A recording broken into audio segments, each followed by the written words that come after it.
निगरान वज़ीर-ए-आज़म बनने वाले अनवारुल हक काकड़ कौन हैं, जानिए इस वीडियो में। सदर पाकिस्तान डॉक्टर आरिफ अलवी ने आइन के आर्टिकल 224(1)(a) के तहत अनवारुल हक काकड़ की बतौर निगरान वज़ीर-ए-आज़म तैनाती की मंजूरी दे दी।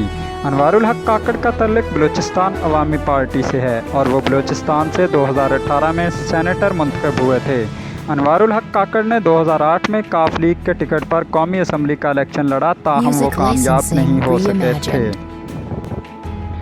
बादशाह वो नवाब सनाउल्लाह ज़हरी के दौरे हुकूमत में सूबे के तर्जमान की हैसियत से अपने फ़राइज़ अदा करते रहे हैं। उन्होंने यूनिवर्सिटी ऑफ बलूचिस्तान से पॉलिटिकल साइंस और सोशियोलॉजी में मास्टर किया है। ख्याल रहे कि वज़ीर आज़म और कायदे हस्ब इख्तिलाफ ने दस्तखत करके एडवाइस सदर को भिजवा दी थी। सदर पाकिस्तान डॉक्टर आरिफ अलवी ने आइन के आर्टिकल 224(a) के तहत अनवारुल हक काकड़ की बतौर निगरान वज़ीर आज़म तैनाती की मंजूरी दे दी है।